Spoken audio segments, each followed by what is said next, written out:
Hey gamers, my name is K-Tabs and I went from Gold 1 to Diamond 1 last act with no aim training. I wanted to make this video to explain how I conquered my mental, cleaned up my comms, and ranked up so quickly, and I want to help you do the same. Before I get into the meat of the video, let me quickly tell you about my gaming background and how I got to Gold 1 in the first place. To start, I'm 41 years old, making me almost double the age of the average Valorant player. Secondly, I've been playing online first-person shooters since COD 2 was released in 2001, but I didn't take improving at shooters seriously until I came back to Overwatch at the start of the pandemic in 2020. In Overwatch, I ranked up from very low bronze to diamond on support before switching to Valorant in March 2023.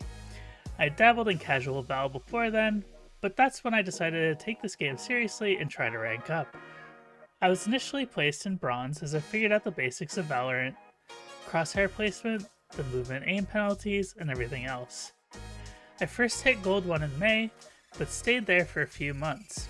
Over that time I was trying everything I could to rank up. For about 6 weeks I did daily aim training using the Woohoojin Aim Labs routine, which I'll link in the description, and that helped my confidence a lot but didn't actually result in the rank up I'd hoped for. In fact, because I'm old and frankly out of shape, I actually got an overuse injury from it and I haven't been able to aim train at all for the last 5 months. So, you might be asking, how did I manage to go from Gold 1 to Diamond 1 in a single act? The number one thing I did to rank up 10 times in 3 months was by working on my mental. I used to have a serious problem with tilting, getting upset with myself or my teammates for not making the correct plays. It's a common problem that most players deal with every day, so I talked it over with a higher ranked friend one day and came up with an action plan.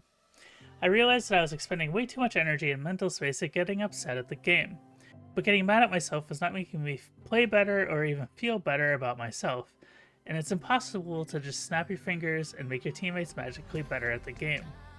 When I'm tilted, I stop thinking about crosshair placement or enemy tendencies or finding timings. Tilt means autopiloting, and autopiloting means losing. I think this problem particularly plagues high gold and plat players. You're at the point where you've figured out the game's basics and are starting to hit sick clips, and you feel like the game owes you rank ups for all the work you did to figure it all out. But when that doesn't happen, you get frustrated. You start calling FF votes when the slightest thing goes wrong. My tilt problem was so bad that I would frequently go on extended tilt queue loss streaks, losing chunks of RR at a time. One of my goals with the plan was to not go on those losing streaks anymore. I learned to identify when I was too frustrated to keep playing, and I walked away from the game in those moments. During games, when I feel the frustration coming on, I developed a mechanism to calm myself down. Sometimes it's taking a deep breath, or getting up and refilling my water in the kitchen, something that pulls my eyes off the screen even for a moment. Getting in that reset lets me refocus on the game and maybe come up with a winning play for the next round. It's a formula that works for me now, even when I'm constantly whiffing my shots. If you find yourself losing the first 3 rounds of a match and thinking, GG, go next, that's a problem. At our rank, every game is potentially winnable. Just the other day, my team started 0-7 on Bree's attack side, and we ended up winning the game 13-10. There have been at least 5 games just this month where old me would have given up after a dismal couple of rounds, only to have stayed positive, stayed calming, and eventually coming out with the win. That's the difference between Gold 3 and Plat 2. How many games are you letting your anger throw away? The second critical piece to my climb has been good comms. There's the basics, like calling out enemy locations when you see them, or how much you hit them for when you die. But I call out everything I see, even while spectating my teammates when I'm dead. I don't backseat or tell my teammates what to do, especially in clutch situations, but I do call out any useful information I see. Most importantly though, I try to start a discussion with my teammates during every buy phase about enemy tendencies. Do they like to push out in a given lane? Are they taking their time? Is there a consistent lurker? And do they rotate fast? I make a point to ask teammates what they've been observing. I found that it gets their brain thinking about reacting to what the enemies are doing. I think it lowers the tendency to autopilot every round.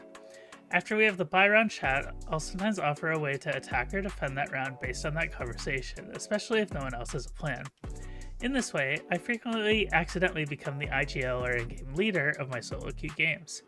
This is how I win most of my games, even while frequently bottom fragging. I'm not the most mechanically skilled player, and I have old ass reflexes in a game made for twitchy zoomers. but I've unlocked a smarter way to play, utilizing the wrinkles in my old ass brain. I still have a long way to go to get where I want to go with Valorant, but this is the second competitive shooter I've made the climb in, and this one is going much faster than in Overwatch.